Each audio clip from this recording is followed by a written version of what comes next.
Good morning बच्चों। आज हम लोग पढ़ने जा रहे हैं हमारा अगला चैप्टर जो कि है अनपेड सेलर। लास्ट चैप्टर में मैंने आपको थोड़ा सा इसके बारे में बताया था, जो मैंने लास्ट पार्ट करवाया था उसमें थोड़ा सा बताया था कि अगर कोई सेलर है उसको पैसे नहीं दिए गए हैं तो फिर वो क्या बन जाता है, अनपेड सेलर बन जाता है। तो चलो हम लोग अच्छे से पढ़ते हैं। सबसे पहले हम बात करते हैं कि अनपेड सेलर किसे कहा जाएगा, है ना। सेलर को अनपेड सेलर कब कहा जाएगा, जब, ये तो आपको पता ही है, जब प्राइस नहीं पे किया जाए तो उसे हम क्या कहेंगे, अनपेड सेलर कहेंगे। तो अगर प्राइस नहीं पे किया गया, थोड़ा कर दिया गया, थोड़ा नहीं किया गया, कैसे मान लीजिए जब तक पूरा का पूरा प्राइस नहीं पे किया गया या टेंडर नहीं किया गया कि आप ले लो, ये खुद ही नहीं ले रहा, एक अलग बात है, बट सामने वाले ने कह दिया, टेंडर करने का मतलब है कि आप प्राइस हमसे ले लो, ठीक है, तब इसको क्या माना जाएगा, अनपेड सेलर। या फिर उसने कोई बिल ऑफ एक्सचेंज या कोई और नेगोशिएबल इंस्ट्रूमेंट दिया था जो कि हो गया बाद में डिसऑनर या जैसे भी है ना, लेकिन वो फेल हो गया, तो उस केस में भी सेलर को क्या कहा जाएगा, अनपेड सेलर कहा जाएगा। अब यहाँ पर सेलर का मतलब सिर्फ ओरिजिनल सेलर नहीं है, उसका एजेंट वगैरह भी है। क्यों? क्योंकि वो भी पोजीशन ऑफ सेलर में है, ठीक है। तो ऐसा कोई पर्सन जो कि या तो सेलर है या सेलर की पोजीशन में आ गया है, जैसे कि मानो ये होता है ना कंसाइनमेंट वगैरह के जो ट्रांजैक्शन है एजेंट के, वो एक बार क्या करते हैं, उन्होंने आगे खुद पे कर दिया, तो अब वो रिसीव तो करेंगे ना भाई, क्या है, एक मीडिएटर है, उसने बायर को जो सामान बेचा है उसके लिए एक बार सेलर को खुद पे कर दिया, तो वो बायर से तो लेंगे ही ना वो पैसा, तो वो भी यहाँ सेलर की डेफिनेशन में आ जाते हैं, ठीक है। चलो, तो इसका मतलब अनपेड सेलर बनने के लिए कुछ आप चीज़ हो जो आपने बेची हो और जिसका पूरा का पूरा प्राइस अभी तक या तो पे नहीं किया गया या टेंडर नहीं किया गया, यानी कुछ भी पार्ट अगर बाकी है तो उसको हम अनपेड सेलर ही मानते हैं। हाँ, ये है कि सामने वाले ने तो कहा था कि भाई ले लो पैसे, इसने नहीं लिए तो फिर वो अनपेड सेलर नहीं माना जाएगा, ठीक है। या फिर इसने कोई नेगोशिएबल इंस्ट्रूमेंट वगैरह रिसीव किया था, कुछ भी तरह का चेक, बिल, हुंडी, कुछ भी, लेकिन वो डिसऑनर हो गया, ठीक है। या फिर कोई कंडीशन थी जिसके बेसिस पे नेगोशिएबल इंस्ट्रूमेंट लिया गया था और वो कंडीशन पूरी ही नहीं हुई, जैसे कि बायर इंसॉल्वेंट हो गया वगैरह वगैरह, ठीक है। तो ये ध्यान रखना कि ये सब जो है अनपेड सेलर में आते हैं जब पूरा का पूरा प्राइस पे नहीं किया हो। लेकिन ये कुछ सेलर्स हैं जिनको अनपेड सेलर नहीं माना गया। अनपेड सेलर का मतलब है जिसका पेमेंट ना ओवरड्यू हो गया हो, एक तरह से आप ये समझना। तो ऐसे समझो, जब मैं मानो सेलर हूँ और मैंने कोई चीज़ उधारी पर बेची है, मैंने अगले को टाइम दिया है 1 महीने का, तुम 1 महीने के बाद पैसा दे देना, तो अभी जो मेरा उधारी वाला टाइम चल ही रहा है ना, 1 महीना चल ही रहा है, तब तक मैं अनपेड सेलर नहीं हूँ, क्योंकि 1 महीने का टाइम तो मैंने उसे खुद दिया है। हाँ, 1 महीने का टाइम जब टर्म ऑफ क्रेडिट एक्सपायर हो जाएगा तो मैं क्या बन जाऊँगी, अनपेड सेलर बन जाऊँगी, ठीक है। या फिर सामने वाले ने मुझे बोला पैसे ले लो, मैंने नहीं लिए, रिफ्यूज़ कर दिया है, तो फिर मैं अनपेड सेलर नहीं मानी जाऊँगी। या फिर मैंने प्राइस रिसीव कर लिया है लेकिन प्राइस तो मेरा पूरा आ गया, कुछ एक्सपेंसेस हुए थे सेल पे, सिर्फ वही राइट टू क्लेम मेरा बचा है, तो भी मैं अनपेड सेलर में नहीं आऊँगी, ठीक है। उसके अलावा बायर जिसने गुड से रिजेक्ट कर दी आफ्टर पेमेंट ऑफ प्राइस, तो फिर वो अनपेड सेलर थोड़ी हुआ, वो तो बायर है, उसने गुड्स रिजेक्ट कर दी है तो उसके पैसे मिलेंगे, वो एक अलग चीज़ है, ये अनपेड सेलर नहीं हुआ, ठीक है। सेलर में क्या क्या आता है, सेलर के अंदर ओनर भी आता है और कोई पर्सन, ये मैंने बता दिया, जो in the position of seller हो, चाहे कोई एजेंट है, चाहे कोई कंसाइनर है, ये भी आ सकते हैं, ठीक है। चलो, नेक्स्ट आता है बच्चों, rights of an unpaid seller. इसका क्वेश्चन बन जाता है बड़ा, अनपेड सेलर के क्या क्या राइट है। तो देखो, अनपेड सेलर के दो तरह के राइट बनते हैं, गुड्स के अगेंस्ट भी बनते हैं और बायर के अगेंस्ट भी बनते हैं। पहले हम बात करते हैं गुड्स के अगेंस्ट, यानी सेलर ने जो चीज़ें बेच दी है उन चीज़ों के ऊपर वो अब क्या क्या राइट्स एक्सरसाइज कर सकता है। तो देखो, जब प्रॉपर्टी तो पास हो गई, सेल का मतलब क्या है, सेल का मतलब ये है कि ओनरशिप पास हो जाए, लेकिन सेलर की फिर भी प्रॉपर्टी पास होने के बाद भी ये 3 राइट्स रहते हैं। कौन से 3 राइट? सबसे पहला राइट होता है बच्चों, राइट ऑफ लियन। ये क्या होता है? इसका मतलब होता है बच्चों कि जो सेलर है ना, वो अपने पास में पोजेशन रख सकता है गुड्स की जब तक कि पूरा का पूरा पैसा ना आ जाए, जब तक कि जो भी क्लेम ड्यू है जिसकी वजह से अनपेड सेलर है वो पूरा ना हो जाए। यानी कि जो अनपेड सेलर है वो क्या कर सकता है, वो गुड्स को रिटेन कर सकता है। अब रिटेन कर सकता है का मतलब क्या है? रिटेन कर सकता है का मतलब है उसके पास ऑलरेडी पोजेशन है। भैया आपने चीज़ भी दे दी तो फिर आप उससे कोई मतलब चोरी करके या डाका डाल के थोड़ी वापस से चीज़ ला सकते हो, नहीं। लेकिन अगर चीज़ आपके पास में ही है अभी तक, तो आप ये बोल सकते हो भाई पूरे पैसे दो और फिर ले जाओ। जैसे नॉर्मल सी बात है ना, आपने 50% मानो एडवांस दे दिए और आपने कोई भी मानो आपने चीज़ बुक करा दी, लेकिन वो आपको कहेंगे कि आप बाकी के 50% जब दो तब आप डिलीवरी ले जाना, चीज़ ले जाना। तो ये हुआ राइट ऑफ लियन, जब तक आप पैसे नहीं दोगे तब तक वो क्या कर सकता है, पोजीशन ऑफ गुड्स को रख सकता है, ठीक है। तो अनपेड सेलर जो है वो क्या कर सकता है, पेमेंट तक पोजेशन रख सकता है। लेकिन इसके लिए कुछ रूल्स हो गए। रूल्स क्या हो गए, पहली बात तो उसके पास पोजेशन होनी तो चाहिए ना, पोजेशन रखने के लिए पोजेशन होनी तो चाहिए ना, ठीक है। पोजेशन होनी चाहिए और एक्चुअल पोजेशन होनी चाहिए, चीज़ एक्चुअली होनी चाहिए। उसके पास कोई डॉक्यूमेंट ऑफ टाइटल वगैरह पड़ा है उसकी बात नहीं है, मतलब एंडोर्स कर दिया वो बात नहीं है, एक्चुअल पोजेशन, एक्चुअल चीज़ होनी चाहिए। अब सेलर क्या कर सकता है, उसकी पोजेशन रख तो सकता है, लेकिन क्योंकि सेल हो चुकी है तो मैं आपको बता रही हूँ ओनरशिप तो जा चुकी, तो ये रखेगा कैसे, एजेंट या बेली की तरह रखेगा, ठीक है। सॉरी, सेलर जो है उसके पास में, क्योंकि ये पोजेशन जो है ये कैसे रख सकता है, एजेंट या बेली की तरह रख सकता है। कैसे, देखो हम लोगों ने ये पढ़ा था कि जैसे ही सेल हो गई वैसे ही प्रॉपर्टी तो पास हो गई। प्रॉपर्टी पास होने के बाद में आपके पास में जो चीज़ पड़ी है वो कैसे पड़ी होगी, जब सेल ही हो चुकी है वो चीज़ कैसे पड़ी होगी, आपने जस्ट रखी होगी ऑन बिहाफ ऑफ बायर, तो चलेगा, कोई दिक्कत नहीं, बस चीज़ आपके पास होनी चाहिए, ठीक है। उसके बाद में ये कह रहे हैं कि ये लियन आप सिर्फ तभी एक्सरसाइज कर सकते हो जब गुड्स जो है क्रेडिट पर सेल नहीं की गई हो। अब इसका क्या मतलब, इसका मतलब ये है कि आपने उसको नहीं बोला था पैसे 1 महीने बाद दे देना, आपने बोला था आप पैसे दो और चीज़ ले जाओ, तभी रोक सकते हो ना चीज़ को। अगर आपने उसको बोला था कि उधार है 1 महीने बाद पैसे दे देना, तो फिर वो 1 महीना ख़त्म हो जाए, यानी टर्म ऑफ क्रेडिट एक्सपायर हो जाए, फिर ही आप कब्ज़ा जमा सकते हो चीज़ों पर, उससे पहले नहीं। तो ये ध्यान रखना कि आपके टर्म्स क्या थी सेल की, डिपेंड करता है। अगर आपने उधार पे चीज़ बेची है तब फिर वो उधार का टाइम पूरा होने दो, तब आप अनपेड सेलर में आओगे, ठीक है। और अगर आपने कैश में बेची है तो फिर आप हाथों हाथ, हाँ उसने पैसे नहीं दिए तो आप अनपेड सेलर बन जाओगे। अगर आपने पार्ट डिलीवरी दे दी है, ठीक है, और पार्ट डिलीवरी बाकी है, तो उस केस के अंदर आप बाकी की गुड्स पर राइट एक्सरसाइज कर सकते हो। लेकिन अगर आपकी पार्ट डिलीवरी का मतलब ये है कि आपने अपना लियन का राइट हटा लिया है, तो उस केस में ये ध्यान रखना, मतलब ये एक जनरल रूल है, ध्यान से समझ लो इसको। होता क्या है, जैसे आपके पास में मानो उसके 100 यूनिट्स थी, अब 100 यूनिट्स में से आपने, मानो उसने जितना पैसा दिया आपने 50 यूनिट्स दे दी, तो इसका मतलब ये नहीं है कि आपने उसके बाकी 50 यूनिट्स पे अब आप कब्ज़ा नहीं कर सकते। बिल्कुल आप कर सकते हो, आपको राइट है। आपने अगर 100 यूनिट्स थी उसमें से 50 उसको दे दी, तो अब बाकी जो आपके पास 50 है वो तो पोजेशन में है ना, तो आप उनको रोक सकते हो, ठीक है। राइट ऑफ लेन का मतलब क्या होता है, उनको रिटेन कर सकते हो, अपने पास में रोक सकते हो कि नहीं ये नहीं देंगे, ये तब तक नहीं देंगे जब तक कि आप पैसे नहीं दोगे, ठीक है।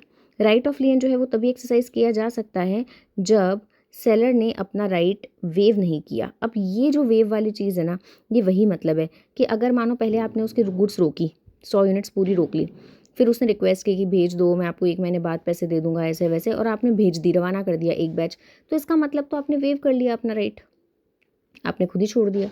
तो ये आपको देखनी पड़ेगी सिचुएशन, ठीक है।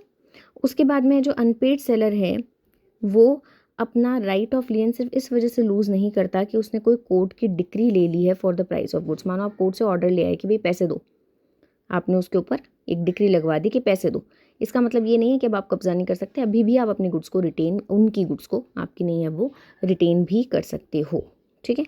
चलो नेक्स्ट आता है when lane can be exercise. कब आप एक्सरसाइज कर सकते हो, तब एक्सरसाइज कर सकते हो जब आपने या तो उधार में बेची ही नहीं थी, आपने नगद बेची थी और उसने पैसे नहीं दिए, या उधार में बेची थी तो उधारी वाला टाइम एक्सपायर हो गया, या फिर वो इंसॉल्वेंट ही हो गया, तो अब तो आपको बहुत बड़ा खतरा है कि भाई पैसे नहीं आएंगे। तो इन सब चीज़ों में आप राइट को एक्सरसाइज कर सकते हो, ठीक है। तो ध्यान रखना, आप राइट एक्सरसाइज कब कब कर सकते हो, जब जब ओवरड्यू हो जाए, जब जब आपको लगे खतरा है, ठीक है। अनपेड सेलर जो है अगर उसने पार्ट डिलीवरी दे दी तो इसका मतलब क्या होगा, नहीं वो बाकी बची हुई गुड्स पर क्या कर सकता है, अपना एक्सरसाइज कर सकता है, ये वाला राइट रिटेन करने वाला। अनलेस पार्ट डिलीवरी आपने की ही इस हिसाब से कि चलो छोड़ा, नहीं हम कब्जा करेंगे तुम्हारी गुड्स पे, ठीक है, तो अलग बात है। अब बताओ ये जो लियन है ये कब टर्मिनेट हो जाता है, या फिर कब सेलर जो है वो लूज़ कर देता है। देखो, या तो जो सेलर है वो गुड्स ऑलरेडी ना किसी कैरियर वाले को, कैरियर वाला कौन होता है, जो ट्रांसपोर्ट वाला है, जो लेके जाता है एक जगह से दूसरी जगह, या किसी और बेली को ट्रांसमिशन के लिए ये दे देता है, जबकि आपने अपने पास कोई राइट नहीं रखा। आपने ये नहीं बोला कि भाई मैं चाहूँ तो रोक सकता हूँ, आपने वो गुड्स रवाना कर दी एक तरह से, वो कहीं बस में चढ़ा दी, कहीं ट्रक में चढ़ा दी, तो उस केस के अंदर किसी एजेंट को दे दी जो पहुँचाएगा वहाँ तक, तो इस तरह से आप अपना राइट ऑफ लियन क्या कर देते हो, लूज़ कर देते हो, क्योंकि अब आपके पास में चीज़ है ही नहीं ना। तो अब जब चीज़ ही नहीं है तो आप ये राइट एक्सरसाइज नहीं कर सकते। ये राइट सिर्फ तभी तक एक्सरसाइज होगा जब तक आपके पास में चीज़ है, पोजेशन है, ठीक है। उसके बाद में आता है when the buyer obtains possession of good, या फिर बायर को ही मिल गई, बायर या उसके एजेंट को ही चीज़ मिल गई तो आप उसे छीन के थोड़ी लाओगे। जब तक आपके पास चीज़ थी तब तक आप ये राइट एक्सरसाइज कर सकते हो, उसके आगे नहीं कर सकते। या फिर जब आपने खुद ने ही वेव कर दिया, ठीक है। वेव कैसे होता है? दो तरह से वेव होता है बच्चों, एक एक्सप्रेस वेव और एक इम्प्लाइड। एक्सप्रेस का मतलब आपने खुद नहीं बोल दिया कि भाई ठीक है मैं तुम्हारी गुड्स को चाहे जो भी हो, चाहे तुम पैसे दो चाहे मत दो, मैं यहाँ पर रिटेन नहीं करूँगा। और इम्प्लाइड का मतलब ने आपने अपनी कंडक्ट से ये शो कर दिया कि भाई हम जो है वो आपकी गुड्स को रिटेन नहीं करेंगे। जैसे कि उसने आपसे रिक्वेस्ट की और आपने क्या किया, आपने उसको और उधार का टाइम दे दिया कि चलो ठीक है आप बाद में दे देना पैसे, ठीक है। तो उस केस में भी ऐसा माना जाता है आपने अपना राइट जो है वो वेव कर लिया। नेक्स्ट आता है जब सब सेल कर दी जाए। सब सेल मतलब सेलर जो है वो खुद ही कह रहा है कि कोई दिक्कत नहीं है, अब बायर को मतलब तुम्हें मैंने बेच दी, तुम चाहे आगे बेच दो। तो जब आपने बायर को बेच दी उसको तो आप रोक सकते हो, जब बायर ने आगे बेच दी उसको तो आप नहीं रोक सकते ना, तो यहाँ पे आपका राइट चला जाता है। या फिर जब डॉक्यूमेंट ऑफ टाइटल ट्रांसफ़र हो जाए थर्ड पार्टी को, अगर बायर के पास में डॉक्यूमेंट ऑफ टाइटल थे और उसने आगे थर्ड पार्टी जो कि गुड फेथ में है उसको आगे दे दिए, मतलब सेल कर दिए, तो उस केस के अंदर भी आपका राइट ऑफ लियन क्या हो जाता है, ख़त्म हो जाता है। और लास्ट आता है व्हेन सेलर मिसलीड्स अदर। अगर सेलर खुद ही थर्ड पार्टी को ये बिलीव करवाए कि मेरा कोई राइट नहीं है यहाँ पर रिटेन करने का, तो आपका राइट जो है वो चला जाता है, ठीक है। उसके बाद में आता है आपका सेकंड राइट।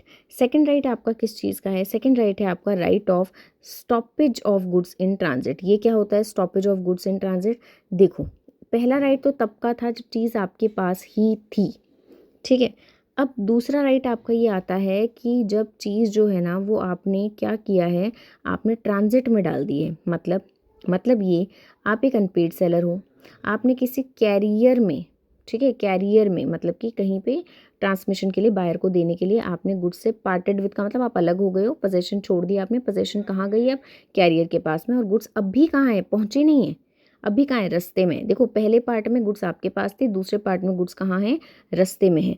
और अगर जो बायर है वो क्या हो गया है इसी बीच में, इंसॉल्वेंट। यहाँ पर ये बहुत बड़ा एक कंडीशन है कि सिर्फ इंसॉल्वेंसी के केस में ही आप ये राइट एक्सरसाइज कर सकते हो, ठीक है। और अगर other provision of act disallow नहीं कर रहे, अलाउ कर रहे हैं कि ठीक है आप ऐसा करो, तो कोई दिक्कत नहीं। मतलब आपको क्या करना है, आपको ये है, आप अनपेड सेलर हो, आपके पैसे नहीं मिले और आपने जस्ट वो बस में ट्रक में चढ़ा दी थी चीज़ या किसी शिपिंग एजेंट वगैरह को दे दी थी कि आप बायर तक पहुंचा देना, लेकिन अभी वो रास्ते में ही है, अभी चीज़ गई नहीं है, मतलब पहुंची नहीं है, और उससे पहले ही आपको खबर मिल गई है कि बायर क्या हो गया है, इंसॉल्वेंट हो गया है। तो आप कोशिश यही करोगे ना कि जो इंसॉल्वेंट हो गया उससे पैसे तो आने नहीं है, तो आप अपनी चीज़ ही बचा लो। तो वहाँ पर आप एक्सरसाइज कर सकते हो right of stoppage in transit, ठीक है।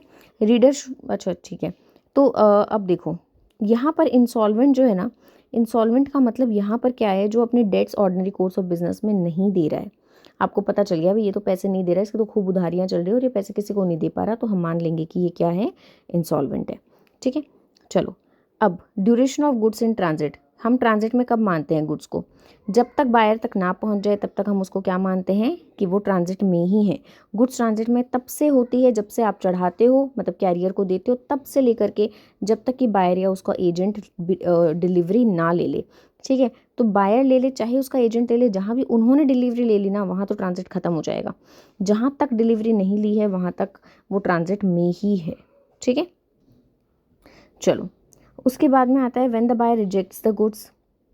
सेकंड, अगर गुड्स जो है वो रिजेक्ट कर दे बायर और जो कैरियर है वो अभी भी, मतलब उधर से उसने रिजेक्ट कर दी और अभी भी उसकी पोजेशन, जो चीज़ों की पोजेशन है वो किसके पास है, कैरियर के पास में है, तो ऐसा माना जाता है कि गुड्स अभी भी कहाँ है, ट्रांजिट में ही है। मतलब उधर से बायर ने रिजेक्ट कर दी और इधर से सेलर भी नहीं ले रहा है, लेकिन वो बीच में ही पड़ी है, तो उसको हम मानेंगे ट्रांजिट में ही है। उसके बाद में आता है when the carrier holds goods as a carrier. जब गुड्स हमने डिलीवर कर दी टू अ शिप, ठीक है, और वो शिप किसकी है, बायर की ही शिप है। तो अब ये केस हो गया कि एक बात बताओ, आपने गुड्स डिलीवर की कैरियर में जो कि है एक शिप, ठीक है, आपने शिप में दे दी, तो वैसे तो जब वो बायर को पहुंच जाए अल्टीमेटली तब हम मानते हैं कि भाई गुड्स पहुंच गई, लेकिन अब वो शिप ही बायर की है, तो अब फिर हम क्या माने कि वो बायर की पोजीशन में आ गई शिप में चढ़ाते ही, या फिर अभी भी वो इन ट्रांजिट है, हम क्या माने? तो ये कह रहे हैं कि ये फिर डिपेंड करेगा सर्कमस्टांसेस पे कि वो किस तरह से मानी जाएगी, ठीक है। अगर अगर आप डिपेंड करेगा, अगर वो बायर ने बोल दिया कि हाँ भाई अब हमारी शिप में आ गई, तो फिर वो हो सकता है आप उसको मान लो कि बायर के पास चली गई, और ऐसा नहीं है तो आप मान सकते हो कि वो अभी भी ट्रांजिट में है। तो ये तो देखना पड़ेगा। कैसे देखेंगे? देखो, अगर जो कैरियर वाला है, मतलब जो शिप है, अगर उसने गुड्स बायर के एजेंट की तरह रख रखी है, तब तो वो मान ली जाएगी कि बस बायर की हो चुकी। अगर जो कैरियर वाला है उसने ये गुड्स सेलर के एजेंट की तरह ले रखी है, तो माना जाएगा कि सेलर के पास में पोजेशन है। ठीक है। उसके बाद में अगर कैरियर वाले ने ना तो बायर के एजेंट की तरह ना सेलर के एजेंट की तरह किसी भी तरह से उन गुड्स को नहीं रखा, उसने कहा कि मुझे नहीं पता ये किसकी गुड्स है और कौन इसको भेज रहा है, कौन इसको रिसीव कर रहा है, मैं जस्ट एक वो हूँ, मतलब कन्वेयर हूँ, कैरियर हूँ, बस मुझे कैरी करना है, तो उस केस में ये गुड्स क्या मानी जाएगी कि ये इन ट्रांजिट है, और फिर सेलर को राइट मिल जाएगा स्टॉपेज इन ट्रांजिट का। ठीक है। नेक्स्ट आता है when part delivery does not imply delivery of the whole. अगर पार्ट ऑफ गुड्स बायर को डिलीवर कर दी तो बाकी गुड्स को आप रोक सकते हो। लेकिन अगर आपका इंटेंशन कुछ ऐसा है कि भाई पार्ट डिलीवरी का मतलब है कि हमने वे भी कर दिया हमारा राइट, तो फिर आप नहीं रोक पाओगे। जैसे अंता ने 200 टीवी सेट्स जो है वो बंता को बेचे और 100 टीवी सेट उनमें से उसको डिलीवर कर दिए गए, तो बाकी के जो 100 हैं वो अभी भी अगर ट्रांजिट में हैं तो आप उसको रोक सकते हो। ठीक है। लेकिन अंता को इस बीच में ही पता चल गया कि बंता इंसॉल्वेंट हो गया, तो अभी आप उसको रोक लो, कोई दिक्कत नहीं है। 100 टीवी सेट्स क्योंकि आपने डिलीवर कर दिए थे, इसका मतलब ये नहीं है आपको बाकी 100 भी अब डिलीवर करने ही पड़ेंगे। नेक्स्ट आता है when right of stoppage in transit is lost. कब ऐसा होगा कि अब आपका ट्रांजिट वाला राइट जो है वो ख़त्म हो जाएगा? देखो, अगर बायर को मिल जाए डिलीवरी तो फिर आपका ट्रांजिट में है ही नहीं। जब ट्रांजिट ही नहीं है तो राइट ऑफ ट्रांजिट ख़त्म, स्टॉपेज इन ट्रांजिट ख़त्म। या फिर अगर मानो ऐसा भी हो जाए कि डेस्टिनेशन तो आएगी बाद में, जैसे आपने मानो जयपुर से अजमेर गुड्स भेजी, अब अजमेर तो आएगा बाद में, उससे पहले ही अगर बायर ने डिलीवरी ले ली डेस्टिनेशन से पहले, तो भी ट्रांजिट खत्म। भाई चीज़ जब तक ट्रांजिट में है तब तक आप रोक सकते हो, उसके बाद में बायर को मिलते ही आप नहीं रोक सकते। या फिर यहाँ तक कि ये भी होता है कि जहाँ भी पहुँचना था वहाँ पर गुड्स पहुँची और फिर कैरियर ने एक्नॉलेज कर लिया कि भाई अब गुड्स मेरे पास है आपके बिहाफ पर। ठीक है। जैसे मानो बस में यहाँ पे किसी ने कुछ भेजा, ठीक है, और बस में यहाँ तक पहुँच भी गया। अब उसके बाद में अगर मैं बोल दूं कि हाँ भैया मुझे आने में लेट हो जाएगी, आप ना क्या करना, इसको मेरे बिहाफ पे रख लेना, तो अगर वो मेरे बिहाफ पर वहाँ है तो बस ख़त्म बात। उसके बाद में कोई फ़र्क नहीं पड़ता कि मैं वहाँ जा कर के लूँ या फिर मैंने कहीं और मंगवाया या मैं उसको एडिशनल पैसे देकर या वैसे भी बिना पैसों के कहीं और मंगवा रही हूँ, कोई मतलब नहीं। अगर जहाँ एक्नॉलेजमेंट ही हो गया ना कि अब आपके बिहाफ पर मेरे पास है ये चीज़, वहाँ पर वो चीज़ बायर की हो चुकी है और अब seller stoppage in transit exercise नहीं कर सकता। या फिर जहाँ पर कैरियर रॉन्गफुली रिफ्यूज़ कर दे टू डिलीवर, जहाँ पर कैरियर या और कोई जो भी बेली है जिसके भी पास में वो चीज़ है, बेली का मतलब सिंपल सा ये, जिसके पास में चीज़ है आपके बिहाफ पर वो बेली है, वो रॉन्गफुली मना कर देता है टू बायर या एजेंट, तो ट्रांजिट जो है वो क्या हो जाएगा, ख़त्म हो जाएगा। मतलब कि देना था किसी को पर उसने दिया नहीं, इसका मतलब ये नहीं है वो अभी भी ट्रांजिट में है। जैसे कि आपने रवाना किया सामान मुझे भेजने के लिए और वो मुझे दे नहीं रहा, अब उसको कोई मिसअंडरस्टैंडिंग है या रॉन्गफुली उसने मना कर दिया है जबकि वो पहुंच चुकी है चीज़ अपने डेस्टिनेशन पे, तो इसका मतलब ये नहीं है वो ट्रांजिट में है, फिर वो ट्रांजिट हो गया ख़त्म, फिर आप राइट एक्सरसाइज नहीं कर सकते। या फिर जब पार्ट डिलीवरी का मतलब ये हो जाए कि फुल डिलीवरी ही करनी है, तो फिर बाकी को भी आप ट्रांजिट में स्टॉप नहीं कर सकते। ठीक है। ये सब केस पे डिपेंड करता है कि कब ऐसा माना जाएगा कि पार्ट डिलीवरी का मतलब फुल डिलीवरी है। चलो, अब आप स्टॉपेज इन ट्रांजिट कैसे कर सकते हो? या तो आप एक्चुअल पोजेशन ही ले लो उस चीज़ का रास्ते से, और या फिर आप कैरियर वाले को बोल दो कि भाई देना मत आगे, अब ये मेरी है वापस। ठीक है। ये नोटिस आप कैसे दे सकते हो? या तो जिसकी पोजीशन में है उसको दे दो या उसके प्रिंसिपल को दे दो। जैसे कि बस में आपने चीज़ भेजी, अब बस में तो मानो कंडक्टर के पास है, ड्राइवर के पास है, लेकिन आप जो भी बस का मालिक है या जो भी मतलब ऑपरेटर है, आप उसको बोल सकते हो। तो फिर वो चीज़ क्या, ये मान लिया जाएगा कि अच्छा आपने वो जो है रुकवा दी, अब उसको आपने बता दिया कि नहीं देना है। ठीक है। तो ये ध्यान देना कि अगर आप एक्चुअल पोजीशन में जैसे कंडक्टर को या ड्राइवर को आप बता रहे हो तब तो ठीक है, वो हाथों हाथ इमीडिएट इफेक्ट हो जाएगा। अगर आप फ़ोन करके बता रहे हो, जैसे मानो मिलन ट्रैवल्स है, अब आपने वहाँ पर फ़ोन करके बता दिया भाई ये चीज़ नहीं देनी है ना, जो भी कैरियर वो लोग करते हैं कैरियर वाली सर्विसेज, तो अगर आप प्रिंसिपल को बता रहे हो तो इस तरह से बताना कि उसके पास इतना टाइम वगैरह रहे कि वो इन टाइम रोक सके बायर को डिलीवरी देने से। ठीक है। तो ये चीज़ ध्यान रखना।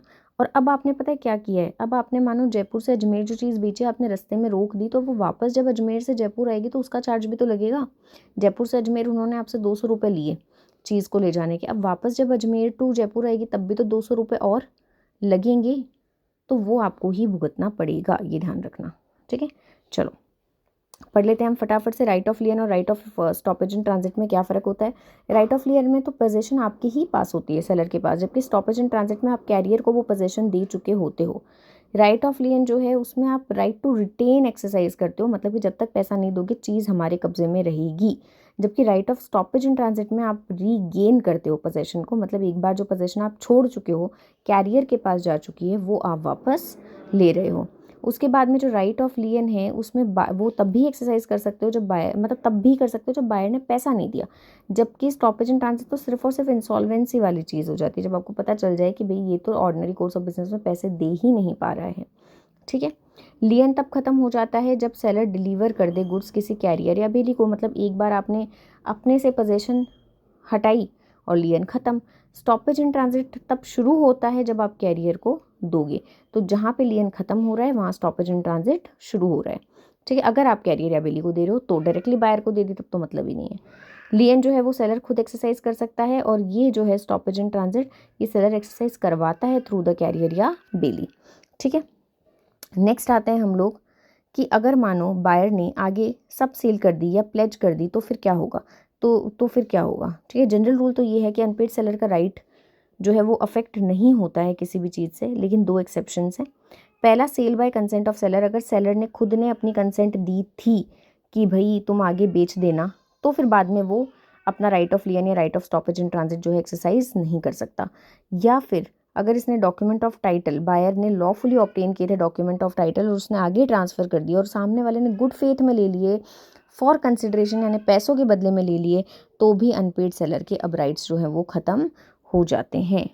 ठीक है, और यही हम प्लेज की भी बात करें तो प्लेज के केस में भी ऐसे ही हैं कि अनपेड जो सेलर है वो अपने राइट एक्सरसाइज कर सकता है, लेकिन जिसके पास आपने गिरवी रखे हैं उसके भी तो कुछ राइट्स होंगे। तो अनपेड सेलर जो है राइट एक्सरसाइज तो कर सकता है, but subject to the right of pledgee, यानी कि पहले प्लेजी का राइट होगा, जिसके पास गिरवी रखा है पहले उसका होगा, बाद में फिर उसका राइट होगा। कैसे, जैसे ए ने 100 टीवी सेट बेचे बी को और डिलीवर कर दिया डॉक्यूमेंट ऑफ टाइटल भी। अब बी ने वो डॉक्यूमेंट दे करके गिरवी रख दिया, ठीक है, सी के पास में, और सी से 25,000 का लोन ले लिया। अब देखो 100 टीवी सेट जितने के भी हैं, मानो बहुत ज़्यादा के हैं, मानो 1 लाख रुपए के हैं, ठीक है, तो वो अपना राइट एक्सरसाइज कर पाएगा अनपेड सेलर, लेकिन उस 1 लाख में से पहले 25,000 किसको जाएंगे, सी को जाएंगे।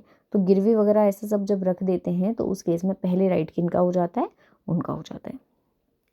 ठीक है, चलो आगे चलते हैं। राइट ऑफ, अच्छा एक लाइन और पढ़ लेना। Right of stoppage in transit एक एक्सटेंशन है राइट ऑफ लियन का। हुआ क्या है, राइट ऑफ लियन में तो आपके खुद के पास है तब तक आप रोक रहे हो, और ये जब आगे जब ट्रांजिट में है तब आप रोक रहे हो, तो इसलिए ये एक एक्सटेंशन है। अब आता है नेक्स्ट राइट ऑफ रीसेल। एक अनपेड सेलर का पहला राइट हमने बता दिया राइट ऑफ लियन, दूसरा बता दिया right of stoppage in transit, तीसरा हम बता रहे हैं कौन सा, right of resale. Right of resale भी मिल जाता है कब, पहला तब जब गुड्स पेरिशेबल नेचर की हो। गुड्स जब पेरिशेबल नेचर की है, मतलब ख़राब होने वाली चीज़ है, सब्जियां वगैरह जो ऐसी चीज़ें होती है जो सड़ जाती है, ख़राब हो जाती है, तो इस टाइप की जो चीज़ें हैं वो बेचे जा सकती है। अनपेड सेलर बेचेगा ना। देखो अगर मैंने अपने पास में वो चीज़ रख भी ली और मुझे पैसे भी नहीं मिल रहे, आप डिले पे डिले करे जा रहे हो, और मैं वो चीज़ें ना बेच रही हूँ ना आपको दे रही हूँ, तो वो चीज़ तो ख़राब हो जाएगी, ज़ीरो वैल्यू हो जाएगी। तो इसकी जगह मैं क्या कर सकती हूँ, उसको बेच सकती हूँ without any notice to the buyer.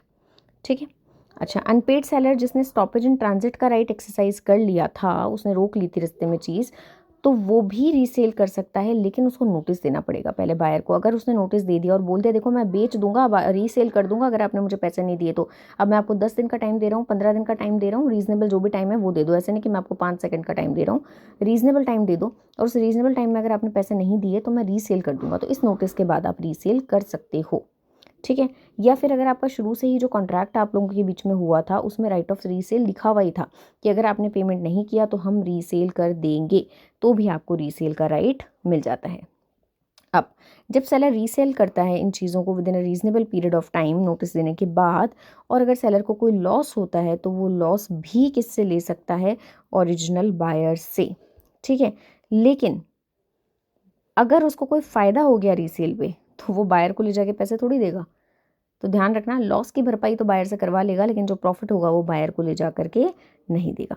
अच्छा, अगर आपने नोटिस ही नहीं दिया और आपने ऐसे ही बेच दी चीज़, ठीक है, आपने नहीं बोला उसको कि मैं बेच रहा हूँ, या पहले से भी नहीं था, तो उस केस में फिर आप कोई भी लॉस रिकवर नहीं कर पाओगे, ठीक है।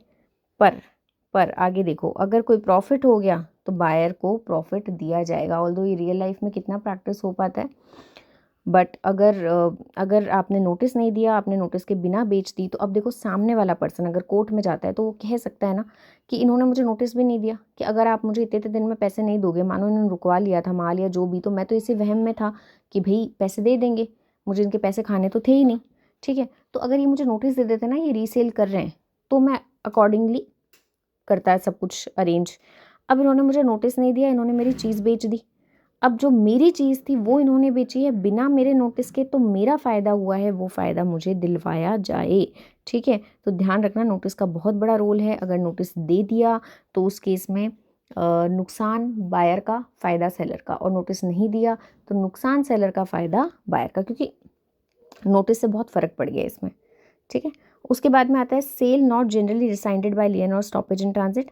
Contract of sale generally cancel नहीं होता है सिर्फ इस चीज़ से कि भाई आपने कब्जा कर लिया, उन चीज़ों को रिटेन कर लिया या रीगेन कर लिया स्टॉपेज इन ट्रांजिट से, अभी भी आपकी सेल तो है ही, ठीक है, कॉन्ट्रैक्ट तो अभी भी रिसाइंड नहीं हुआ। और good title of buyer even resale without notice. अगर अनपेड सेलर ने मानो रास्ते में रोक लिया या अपने पास में चीज़ थी पोजीशन में उसको रोक लिया और फिर आगे रीसेल कर दी, तो बायर को गुड टाइटल मिलेगा जिसने अब खरीदी है। क्यों? क्योंकि ये हमने पिछले चैप्टर में भी पढ़ा था कि चाहे रीसेल का नोटिस ओरिजिनल बायर को दिया गया या नहीं दिया गया, इससे जो सामने वाला पर्सन है, मैंने आपको एक बुटीक का एग्जांपल दिया था कि अगर कोई ड्रेस है वो मैंने खरीद ली, मुझे नहीं पता कि किसी और ने खरीदी हुई थी, उसने पैसे नहीं दिए थे, उसको नोटिस भी नहीं था रीसेल का, मुझे ये कुछ खबर नहीं है, मैं तो शॉप में गई हूँ, मैंने चीज़ खरीदी है, तो मतलब मैं जेन्युइन पर्सन हूँ और मैंने सही सेलर से ही सही चीज़ खरीदी है, तो इतना अंदर का अंदाज़ा मुझे नहीं हो सकता कि क्या क्या इसके बीच में हुआ है, तो इसलिए मुझे गुड टाइटल मिलेगा। चलो, ये तो खत्म हुए बच्चों हमारे राइट अगेंस्ट द गुड्स, यही है मेन इंपॉर्टेंट। तो 3 चीज़ें मिलती है। एक आता है बच्चों right against the buyer. Buyer के अगेंस्ट भी कुछ राइट्स मिलते हैं। क्या? केस करेगा ना पैसों के लिए, करेगा ही करेगा वो तो, चाहे रोके, चाहे कब्जा करे, चाहे ट्रांजिट में रोके, कुछ भी करे, पैसों के लिए केस करेगा। गुड्स अगर सामने वाला एक्सेप्ट ना करे तो डैमेजेस भी मांगेगा कि भाई आपकी वजह से हमें इतना नुकसान हुआ। और कैंसिल, कॉन्ट्रैक्ट कैंसिल कराने के लिए भी केस कर सकता है। और यहाँ तक कि ये भी कह सकता है इतने टाइम तक आपने मुझे पैसे नहीं दिए तो आप मुझे इनका इंटरेस्ट भी दो, विद इंटरेस्ट आप मुझे पैसे दो, तो ये भी मांगा जा सकता है, ठीक है बच्चों। ये तो हुआ चैप्टर। अब आप एक बार के लिए इसके बड़े क्वेश्चंस देख लीजिए। अनपेड सेलर क्या होता है, राइट्स ऑफ अनपेड सेलर बताइए। मेनली यही एक क्वेश्चन आपको मिलेगा, इस एक क्वेश्चन में ही ये पूरा चैप्टर कवर हो जाता है, ठीक है। चलो ठीक है बच्चों, थैंक यू सो मच, मिलते हैं हम लोग अगली क्लास में।